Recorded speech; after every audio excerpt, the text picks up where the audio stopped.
Durante meses, un príncipe desapareció sin dejar rastro. Un día estaba en el balcón y al siguiente se había desvanecido.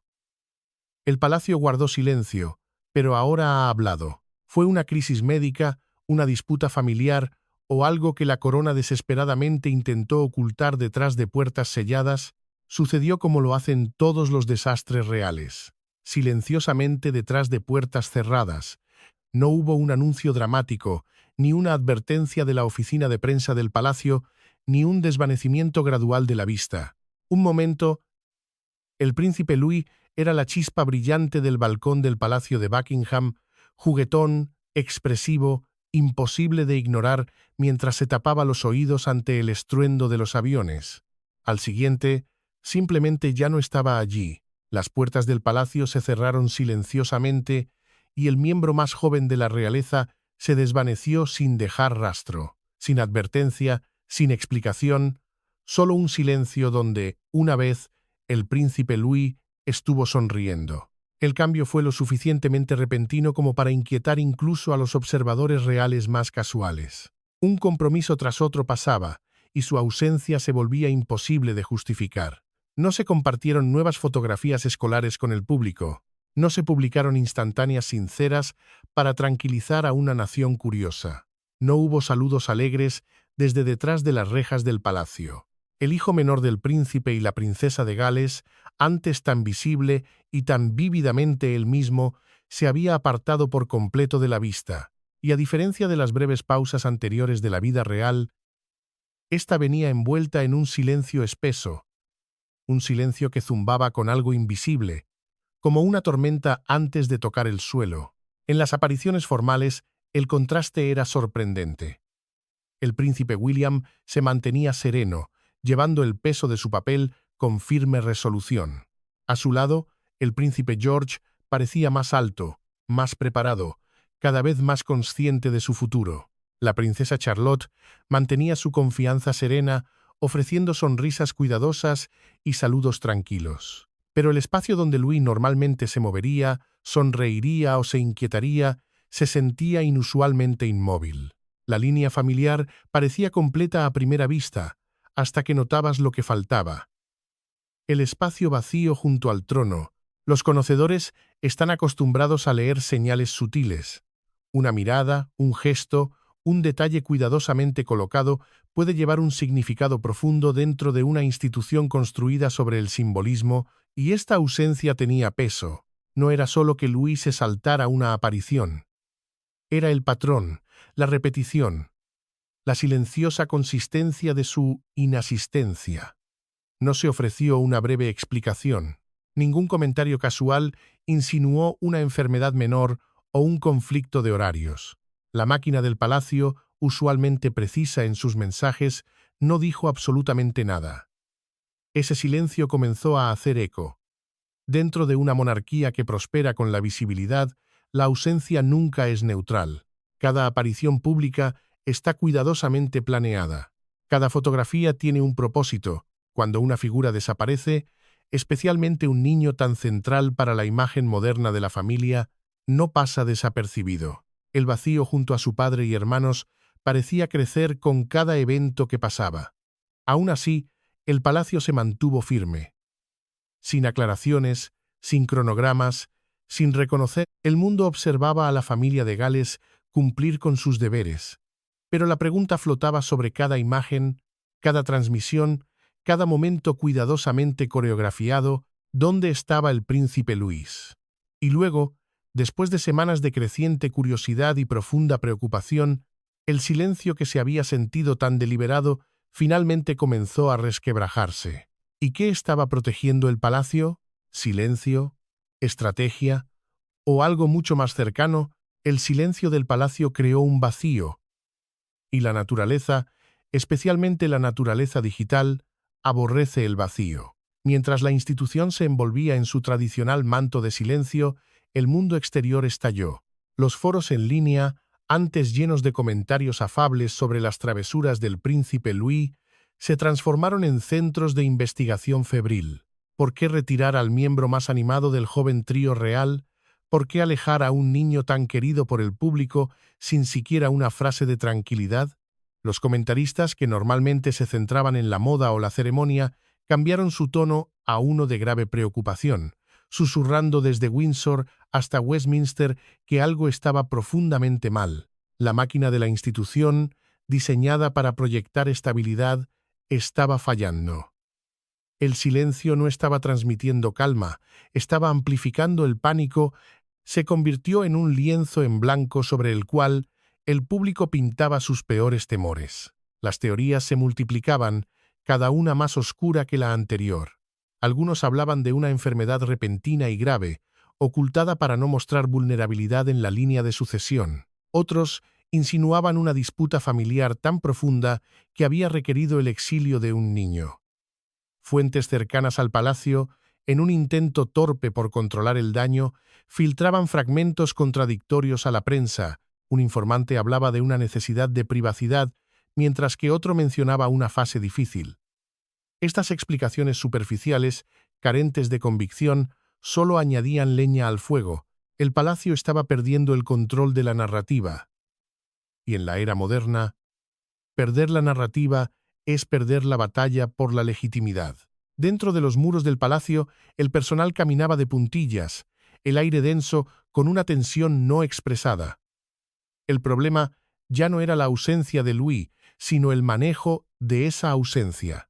Fue un error de cálculo, uno que recordaba inquietantemente los errores del pasado. La vieja máxima real de nunca te quejes, nunca expliques, había demostrado ser un fracaso catastrófico durante los años de Diana, y ahora el fantasma de esa estrategia fallida regresaba para atormentar a una nueva generación. La institución parecía no haber aprendido la lección más crucial, que en la ausencia de verdad, la especulación se convierte en su propio tipo de verdad. El protocolo de contención se había roto, la grieta en la fachada inexpugnable de la monarquía se estaba ensanchando. Cada día de silencio era una victoria para el caos.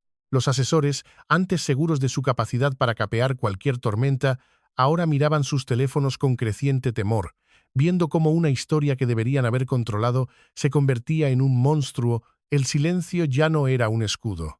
Se estaba convirtiendo en una jaula, y la presión para hablar, para decir cualquier cosa, se estaba volviendo insoportable. Cuando el silencio finalmente se rompió, no se hizo añicos. Llegó silenciosamente, casi con cautela, entregado en el tono medido que el palacio reserva para los momentos que no puede ignorar. Después de semanas de crecientes preguntas y una tormenta de especulaciones que la corona ya no podía contener, se emitió una declaración oficial. Fue breve, fue controlada, y fue redactada con tal precisión que cada frase se sentía sopesada antes de ser permitida en el mundo. Era un decreto de papel, un mensaje escrito en código. El comunicado explicaba que el joven príncipe tomaría un tiempo protegido lejos de la vida pública. Describía la decisión como tomada en su mejor interés. Nada más, sin elaboración, sin cronograma, sin sugerencia de cuándo o si regresaría a sus apariciones regulares. La declaración no hacía referencia a eventos específicos, no reconocía la creciente especulación. Simplemente confirmaba lo que todos ya habían visto. El príncipe Louis ya no participaba en los deberes reales públicos. En la superficie, las palabras parecían tranquilizadoras. Tiempo protegido sugería cuidado. Mejor interés implicaba una paternidad reflexiva. Sin embargo, para aquellos familiarizados con el cuidadoso lenguaje de la monarquía, la redacción era inusualmente deliberada. Las declaraciones reales rara vez son emocionales, pero a menudo ofrecen un contexto sutil. Esta no lo hizo. Evitó los detalles por completo, y al hacerlo, planteó más preguntas de las que respondió. Lo que más destacaba era lo que la declaración no decía. No calificó la retirada de temporal. No sugirió un corto período de descanso antes de volver a los compromisos. No hubo mención de una enfermedad menor o un ajuste de agenda. En cambio, el lenguaje insinuaba algo más estructurado, algo intencional. Se había tomado una decisión, y esa decisión parecía tener un peso inmenso. Dentro del sistema real, Las palabras son estrategia. Cada oración se elabora con conciencia de la historia, la percepción pública y la estabilidad institucional. Confirmar que un joven príncipe se alejaría de la vida pública sin ofrecer un punto final claro indicaba que no se trataba de una simple pausa. Se sentía permanente, o al menos de duración indefinida. Esa distinción importaba. Para muchos observadores, el tono llevaba una corriente subterránea difícil de ignorar. Sonaba menos a privacidad rutinaria y más a un cuidadoso control de daños. El palacio no estaba simplemente reconociendo una ausencia, la estaba definiendo, enmarcando, trazando un límite a su alrededor. La decisión se había presentado como protectora, pero la contención en la explicación sugería una urgencia detrás de escena. Mientras el mundo absorbía la declaración, una verdad se hizo ineludible: el príncipe Louis no se había desvanecido silenciosamente de la vista por accidente. Su ausencia había sido formalizada. El palacio había elegido sus palabras con extraordinario cuidado, y si la historia ha demostrado algo, es que un lenguaje tan cuidadosamente construido a menudo esconde una historia más profunda que espera bajo la superficie. Mucho antes de la declaración oficial, de las semanas de febril especulación, hubo un momento. Un momento escondido a plena vista, en el lugar más público de la tierra. El balcón del Palacio de Buckingham se desarrolló bajo la luz del día, con multitudes vitoreando abajo y cámaras parpadeando en todas direcciones.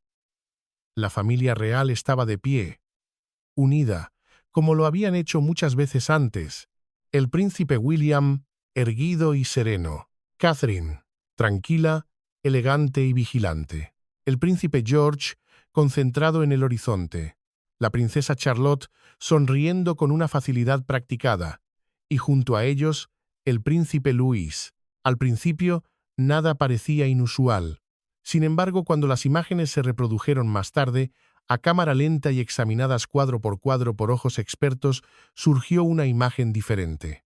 Louis, conocido por sus expresiones vivaces y gestos juguetones, parecía sorprendentemente apagado. Sus manos estaban fuertemente apretadas en lugar de saludar. Su postura parecía rígida, la chispa, que una vez lo convirtió en la estrella inesperada de los momentos de balcón, se sentía atenuada. Los observadores notaron cómo evitaba mirar directamente a la multitud. Cuando los vítores se elevaban desde abajo, sus hombros parecían tensarse. En lugar de inclinarse hacia adelante con curiosidad, parecía retroceder ligeramente, como si buscara refugio en la sombra de su padre. Un conocido analista de comportamiento infantil, el Dr. Rowan Davis, revisó públicamente las imágenes, señalando signos que sugerían una tensión emocional profunda en lugar de simple timidez infantil.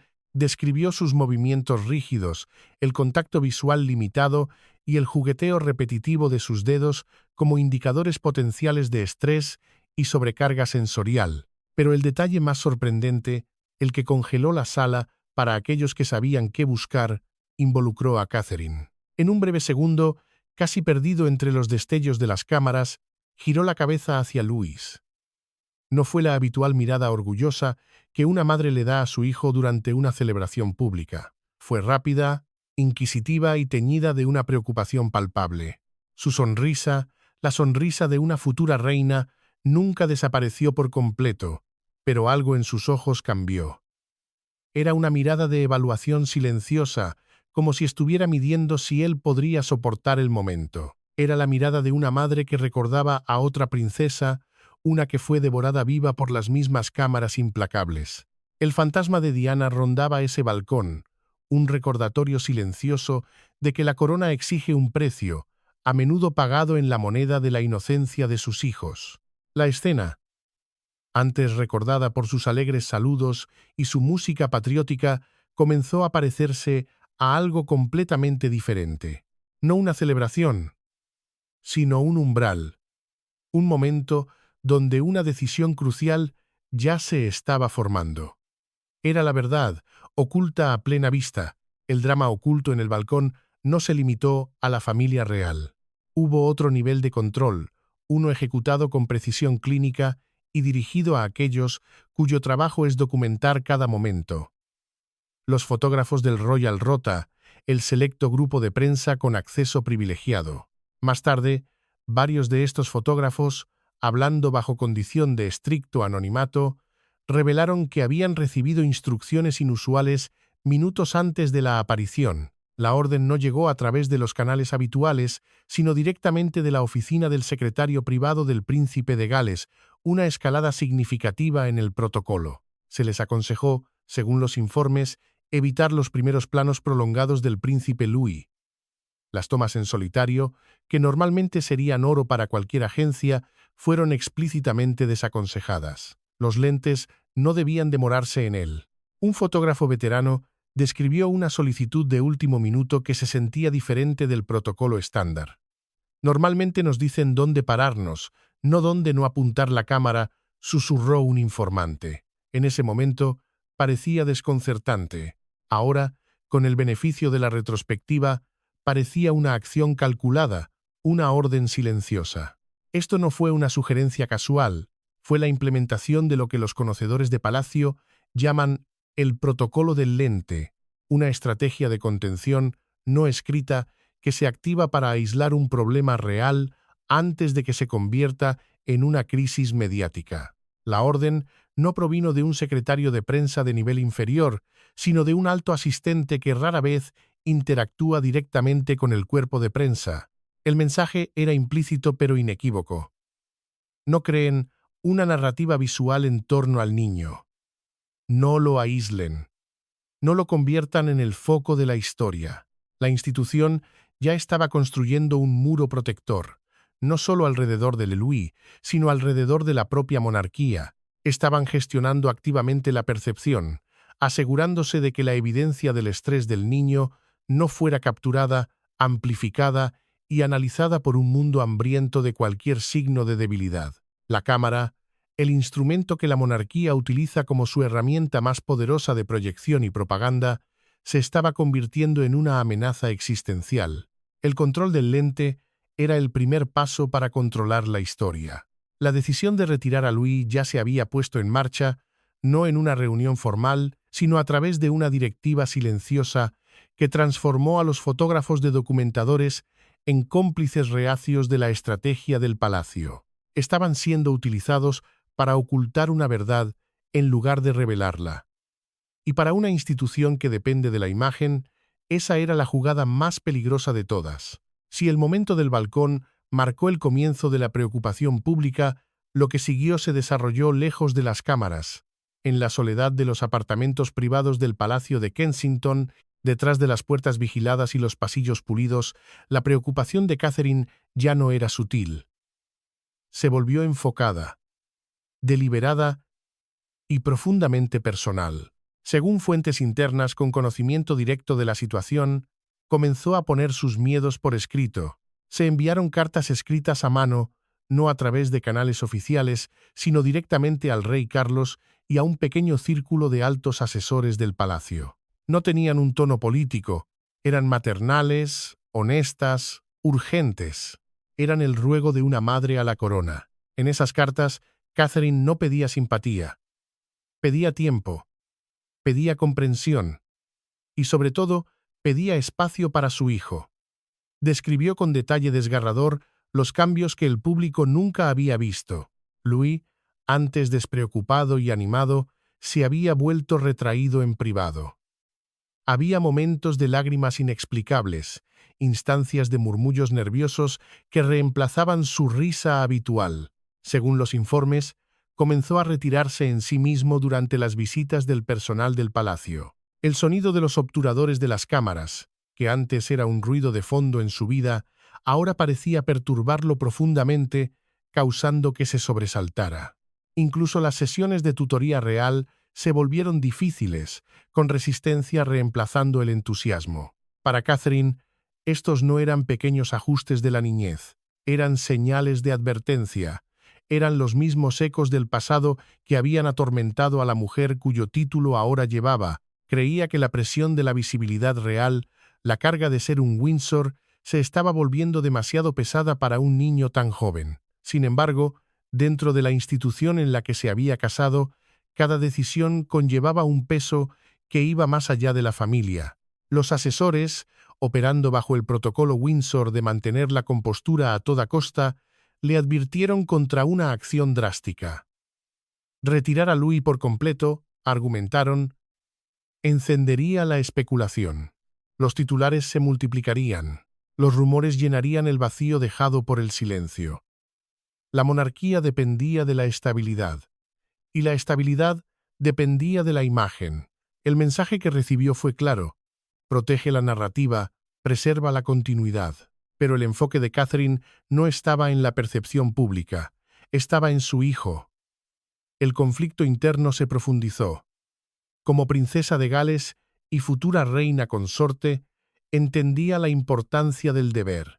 Como madre, sentía algo mucho más urgente, un instinto protector que no podía ser silenciado por el protocolo. Ya no estaba simplemente discutiendo horarios, los estaba desafiando, luchando contra la maquinaria impersonal de la corona con la única arma que tenía, la verdad inquebrantable de una madre.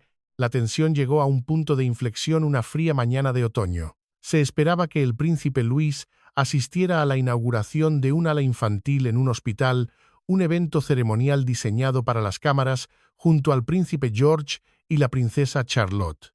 Era el tipo de compromiso que la monarquía adora. Caridad, niños y una imagen perfecta de continuidad dinástica. Pero ese día, la máquina se detuvo. Según los informes que se filtraron desde el interior de los muros de Adelaide Cottage, Louis se negó a salir de su habitación. No fue un berrinche infantil, fue una retirada silenciosa y angustiada. Los esfuerzos por tranquilizarlo no funcionaron.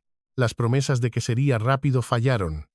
El momento que Catherine había temido había llegado. El calendario del palacio, sin embargo, se mantuvo firme. El evento estaba programado. La prensa estaba esperando. Los asesores insistieron, con una urgencia apenas disimulada, en que su ausencia sería un desastre de relaciones públicas, una admisión de que algo andaba mal. Fue entonces cuando ella trazó una línea que no cruzaría, en un movimiento sin precedentes. Desde que se unió a la familia real, Catherine informó a la oficina del rey que ni ella ni sus otros 2 hijos asistirían. Si Louis no iba, nadie iba. Su ausencia y la de sus hijos envió silenciosas ondas de choque a través de los pasillos del palacio. Fue más que un cambio de horario. Fue un acto de desafío. Fue una protesta silenciosa, una señal callada pero inconfundible. Estaba dispuesta a perturbar la máquina, a crear un vacío visible en la narrativa real, si eso significaba proteger a su hijo. Los altos asesores quedaron desconcertados, furiosos. El protocolo se había roto. La institución, construida sobre la tradición y la resistencia, sobre la primacía del deber sobre el sentimiento personal, no estaba acostumbrada a que los llamamientos emocionales remodelaran el deber público. Se vio como una abdicación de la responsabilidad, un eco peligroso de la imprevisibilidad que tanto habían despreciado en Diana. Sin embargo, Catherine no se retractó de su posición. Si acaso, su determinación se fortaleció. Lo que comenzó como cartas privadas, como un ruego, se había convertido en una insistencia firme, una línea de batalla. La discusión sobre las apariciones de Louis se volvió tensa. Los asesores enfatizaban la óptica, ella enfatizaba el bienestar. El debate ya no era solo sobre imagen, era sobre el costo humano de esa imagen. Mientras la presión se acumulaba dentro de esos muros históricos, una cosa quedó clara. Catherine ya no estaba solicitando un cambio en voz baja. Lo estaba exigiendo. Y alguien más dentro de la familia, el único cuya voz podía igualar la de la corona, estaba comenzando a escuchar. Mientras Catherine libraba su batalla de voluntades, el príncipe William pasó de ser un observador silencioso a un participante activo. Había escuchado las preocupaciones de su esposa, había visto los cambios en su hijo con sus propios ojos, y como heredero al trono, entendía mejor que nadie cuán poderosa e inflexible podía ser la institución cuando se resistía al cambio. Pero William, atormentado por el fantasma de la madre que no pudo proteger, no se enfrentaría a su padre solo con emociones. Necesitaba un arma que la institución no pudiera ignorar, un documento que trascendiera la opinión y se convirtiera en un hecho. Buscó discretamente una evaluación del Dr. Alistair Finch, un renombrado psicólogo infantil de Harley Street, conocido por su trabajo con familias de alto perfil y su absoluta discreción. La consulta se realizó en secreto, lejos de los ojos curiosos del palacio.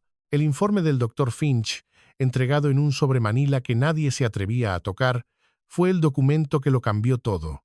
No era un diagnóstico alarmista, sino una advertencia clínica, fría y mesurada. Describía los síntomas de Louis no como una fase difícil o un berrinche, sino como claros indicadores de tensión por sobreexposición sensorial y de rendimiento. El lenguaje era deliberadamente técnico, inmune a la interpretación emocional. La recomendación del doctor, en la última página, fue inequívoca. Aconsejaba una retirada inmediata y sostenida de los compromisos públicos no estructurados para evitar que la tensión se cronificara y se convirtiera en una ansiedad que pudiera afectar su desarrollo. El documento era dinamita. Ya no se trataba de la interpretación de una madre preocupada, que la maquinaria de palacio podía desestimar como emocional. Era una evaluación profesional firmada. Era la verdad escrita, no en sangre, sino en la fría y objetiva prosa de la ciencia médica. William ahora tenía la prueba que necesitaba. No era una petición. Era un ultimátum envuelto en una consulta médica, con ese informe en su poder, guardado en una caja de lectura roja idéntica a las que usa el soberano.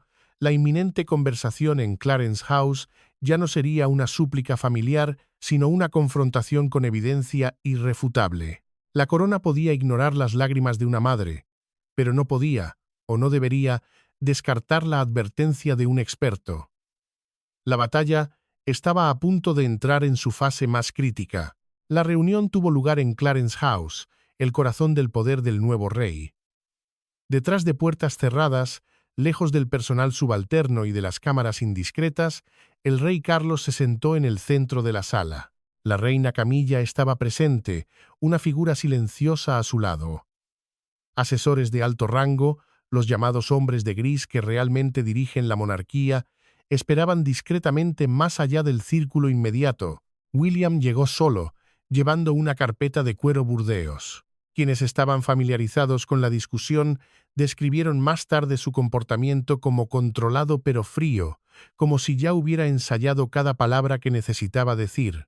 Dentro de esa carpeta estaban los documentos que ya no podían ser ignorados. Copias de las cartas escritas a mano de Catherine, notas internas que detallaban las recientes luchas de Louis. Lo más significativo de todo, el informe firmado por el Dr. Finch. El aire en la habitación era denso, pero no de celebración. Era frío, controlado, calculado. No era simplemente una reunión familiar, era un consejo silencioso, una de esas reuniones no oficiales, fuera de los libros, donde se deciden los verdaderos destinos de la monarquía, donde se trazan las líneas de batalla. Al principio, la conversación se mantuvo mesurada, envuelta en el lenguaje educado y codificado de la realeza. William expuso sus preocupaciones con una calma gélida, habló de los cambios emocionales que Catherine había descrito. Cuestionó, con un respeto calculado, si el ritmo y la intensidad de las apariciones reales eran apropiados para un niño en esa etapa de su vida. Hizo hincapié en que el problema no era una rebelión contra el deber, sino la protección del bienestar, una distinción sutil pero crucial. El rey Carlos, según los informes, respondió con la tranquilidad de un monarca que ha visto muchas crisis. La monarquía, argumentó, había perdurado durante siglos porque equilibraba la dificultad privada con la responsabilidad pública. Se podían discutir ajustes, sí, pero la institución no podía, bajo ninguna circunstancia, parecer inestable. La estabilidad era el fundamento mismo de la confianza pública. Cada palabra era una defensa del statu quo, una defensa de la máquina. La atmósfera estaba perfectamente equilibrada en el filo de una navaja, una calma tensa antes de la tormenta, esperando la palabra o el gesto equivocado que la haría caer en el abismo de una confrontación que podría fracturar a la familia y quizás a la propia corona. La atmósfera cuidadosamente controlada se hizo añicos cuando la reina Camilla, según un relato interno que se filtró meses después, sugirió que Luis podría simplemente estar pasando por una fase difícil y que ceder a ello sentaría un precedente de debilidad para la futura crianza real. El comentario, aunque quizás pretendía ser práctico y desapasionado, golpeó a William de manera diferente. Fue la cerilla que encendió la pólvora. Los presentes describieron un cambio repentino y aterrador en su postura. El aire tranquilo desapareció, reemplazado por la furia de un padre cuya paciencia había llegado a su límite. Se dice que cerró la carpeta de cuero con un golpe sordo y se levantó de su asiento. Su voz, ya no contenida, cortó el silencio de la habitación. Él no es un símbolo para ser gestionado. Se dice que declaró, su voz baja pero llena de una furia helada que era más intimidante que cualquier grito. No es un activo para ser exhibido por popularidad. Luego, la verdadera razón de su ira salió a la superficie, una herida que nunca había sanado, la verdad escrita en sangre de su propia historia. Insultaste la memoria de mi madre, continuó, su mirada fija no en Camilla, sino en su padre, el rey, y a la mujer que no pude proteger. No cometeré el mismo error con mi hijo. El silencio que siguió fue absoluto, pesado, sofocante. El peso del momento, del fantasma de Diana invocado en esa sala, cayó pesadamente sobre todos. William no se detuvo. Abrió la carpeta y deslizó el informe del Dr. Finch sobre la mesa pulida. «Esto ya no es una interpretación», dijo, su voz resonando con una autoridad que no provenía de su título, sino de su convicción. «Es una advertencia médica». El rey Carlos intentó calmar la tensión, insistiendo en que todos los presentes querían lo mejor para Louis, pero la línea ya se había cruzado. La lealtad de William a la corona había chocado con su deber como padre, un deber forjado en el trauma de su propia infancia, en el recuerdo de una madre perseguida hasta la muerte. La verdad no dicha de la monarquía había sido pronunciada en voz alta. El sistema que se suponía debía protegerlos a menudo era el que más los dañaba, y el heredero al trono acababa de declarar que, bajo su vigilancia, la historia no se repetiría. La confrontación había terminado. La guerra por el futuro de un príncipe acababa de comenzar. Después de la confrontación en Clarence House, nada dentro de la Casa Real se sintió rutinario. La explosión de William no había terminado con gritos o portazos, pero su impacto fue inconfundible. El heredero al trono había trazado un límite. En las horas que siguieron, se convocó un consejo de crisis no oficial. Los asesores principales, secretarios privados y oficiales de comunicaciones, los engranajes de la máquina real, se reunieron en una sala segura del Palacio de Buckingham, una que no figuraba en los planos públicos. El enfoque ya no era cómo persuadir a Catherine para que reconsiderara o cómo manejar la fase de Louis. Era cómo recalibrar sin señalar inestabilidad, cómo contener una crisis que amenazaba con fracturar el núcleo de la monarquía. La maquinaria de la corona, sacudida hasta sus cimientos, ahora trabajaba para contener el daño. Se discutieron varios escenarios en un lenguaje codificado y desapasionado. Un anuncio de una enfermedad menor fue descartado por ser fácilmente desmentible y por invitar a una intrusión mediática aún mayor. Una retirada por motivos educativos se consideró demasiado formal y extraña para un niño de su edad. La discusión, según una fuente presente en la sala, giró hacia el lenguaje.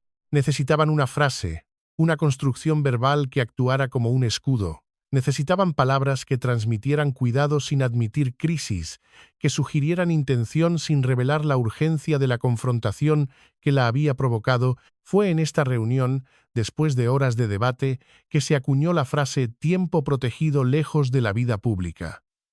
Fue una obra maestra de la ambigüedad estratégica, un término lo suficientemente vago para no significar nada en concreto, pero lo suficientemente solemne para detener más preguntas. Servía para calmar al público mientras señalaba internamente a todos los miembros de la Casa Real y al gobierno que se había alcanzado un nuevo acuerdo, un nuevo protocolo dictado no por la tradición, sino por la voluntad del futuro rey.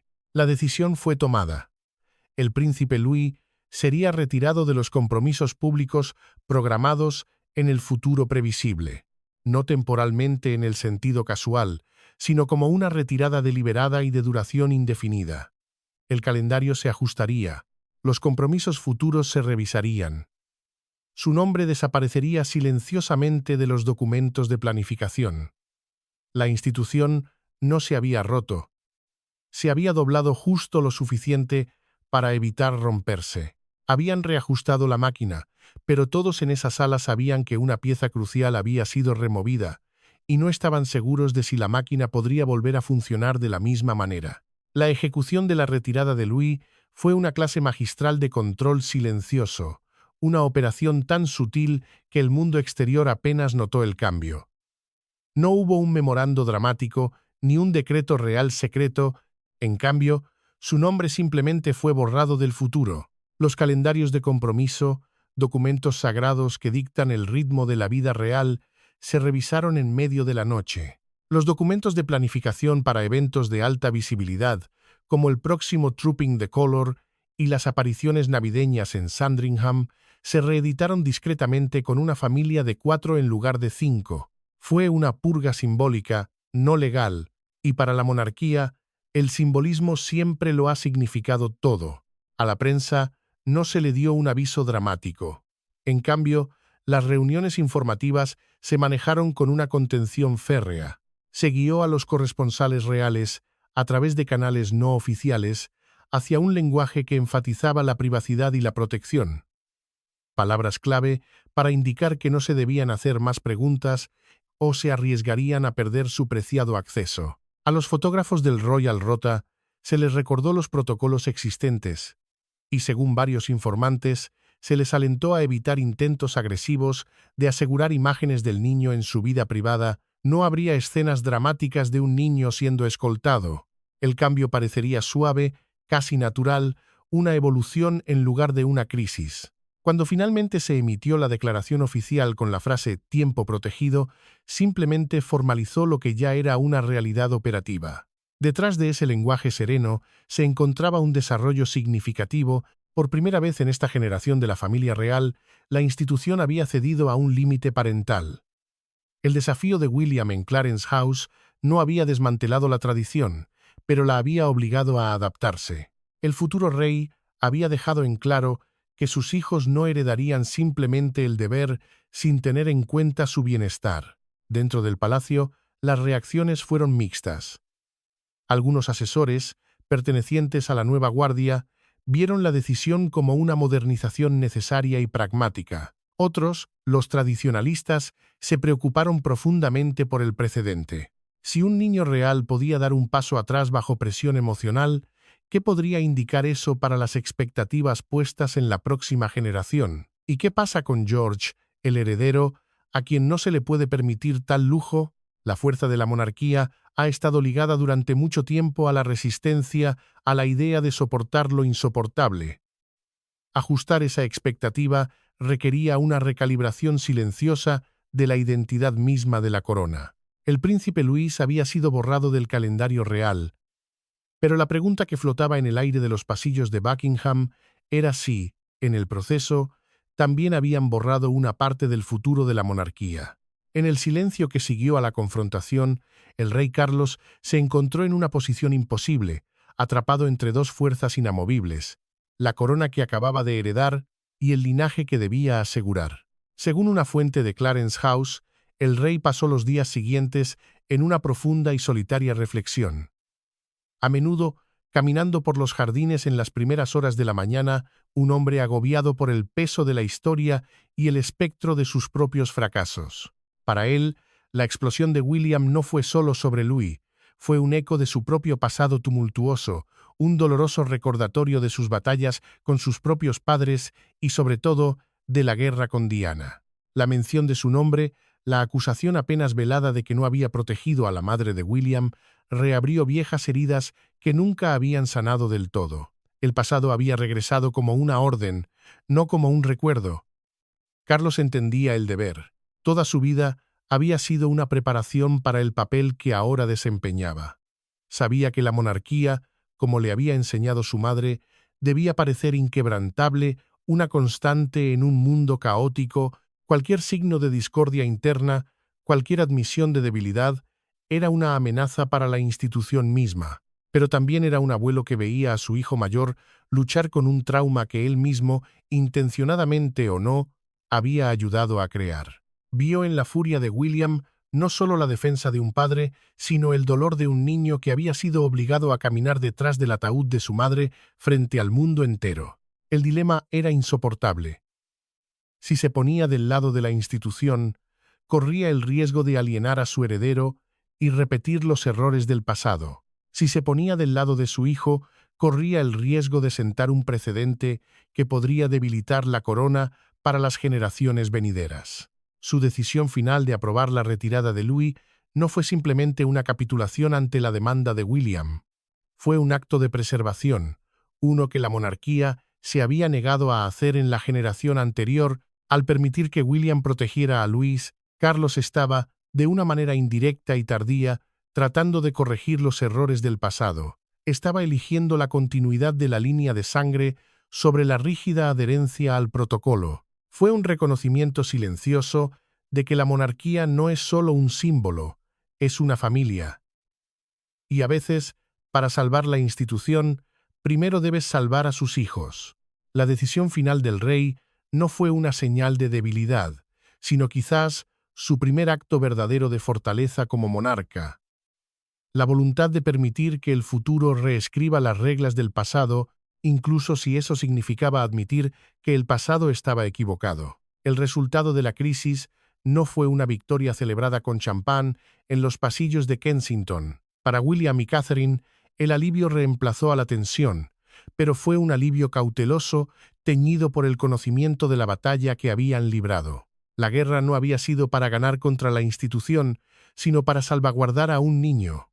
Sin embargo, en el proceso, algo fundamental había cambiado. Se había forjado un nuevo pacto, un pacto de Windsor no escrito entre la vieja guardia del rey Carlos y la nueva generación de Gales.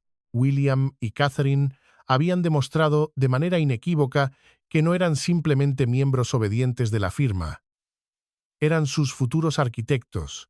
Habían probado su poder, no a través de la rebelión pública al estilo de Harry y Meghan, sino a través de una resolución inquebrantable detrás de puertas cerradas. Su golpe silencioso, ejecutado con la precisión de una estrategia militar, había sido un éxito rotundo. Ahora, la dinámica de poder dentro de la monarquía se había realineado fundamentalmente. Ya no eran solo el príncipe y la princesa de Gales, eran los guardianes de la próxima generación, con el poder de facto de vetar las demandas de la corona cuando entraban en conflicto con el bienestar de sus hijos. Este episodio fue mucho más que un asunto familiar. Fue la primera gran prueba del futuro reinado de William. Demostró que su monarquía no sería una simple continuación de la de su padre o su abuela. Sería una monarquía que por primera vez reconocía la humanidad de sus miembros, una que entendía que el legado no podía construirse a cualquier costo, especialmente al costo de sus propios hijos. Diana había usado la emoción para resistir. William y Catherine estaban usando la estrategia para liderar. La imagen pública de la pareja real serena ahora llevaba una capa adicional de significado. Detrás de las sonrisas públicas, de la compostura impecable, se habían trazado límites y la institución, esa entidad antigua y aparentemente inmutable, había aprendido que esos límites eran innegociables. La dinastía de Gales se había consolidado no por proximidad al trono, sino por la fuerza de su voluntad. Habían demostrado que protegerían su línea de sangre, incluso de la propia corona si fuera necesario. La monarquía se estaba realineando, no por la fuerza, sino por la historia, por la sangre y por la memoria de una princesa que no pudo ser salvada. Con el príncipe Louis ahora formalmente ausente de la vida pública, la crisis inmediata pareció contenida. El palacio había emitido su declaración cuidadosamente moldeada.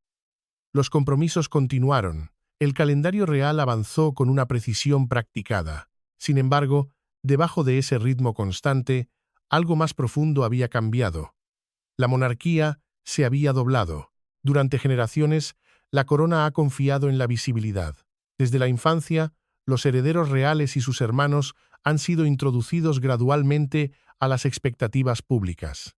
Apariciones en balcones, eventos ceremoniales, conmemoraciones nacionales. Cada momento construye familiaridad. Cada fotografía refuerza la continuidad. Apartarse de ese camino no es una decisión pequeña. Altera la percepción. Señala un ajuste dentro de una institución que rara vez admite la necesidad de ajustar.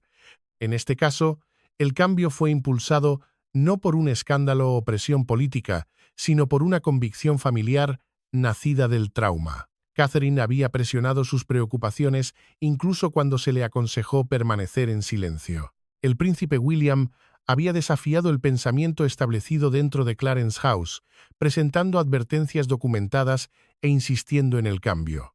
Esa combinación de resolución parental e influencia institucional creó un raro momento en el que la tradición hizo una pausa. Obligada a enfrentarse al fantasma de sus fracasos pasados, la respuesta pública ha sido mixta, pero atenta. Muchos expresan comprensión. Otros especulan sobre las consecuencias a largo plazo. Sin embargo, la mayoría está de acuerdo en un punto. La ausencia del príncipe Louis se siente significativa. No es solo la ola que falta en un balcón o el espacio vacío en una fotografía. Representa una recalibración silenciosa dentro de una de las instituciones más antiguas del mundo. La monarquía ha perdurado guerras, abdicaciones y cambios generacionales. Ha sobrevivido porque se adapta, a menudo lentamente y a veces a regañadientes. Lo que se desarrolló detrás de las puertas del palacio en las últimas semanas puede no parecer dramático en la superficie. No hubo confrontaciones televisadas ni declaraciones radicales. En cambio, hubo una declaración mesurada y un niño que se apartaba de la vista. Pero cuando un futuro rey cuestiona la práctica establecida y una futura reina insiste en redefinir los límites, incluso los cambios sutiles pueden extenderse hacia afuera. Puede que el príncipe Louis esté protegido de las cámaras por ahora. Sin embargo, la decisión que lo alejó del ojo público continúa resonando dentro del palacio, influyendo silenciosamente en cómo se escribirá el próximo capítulo de esta historia real. El espacio vacío en el balcón ya no es solo una ausencia, es una profecía. Es la pregunta que ahora pende sobre la corona misma. ¿Ha sido rota por el peso de su pasado? ¿O ha sido, por fin, redefinida por la humanidad de su futuro?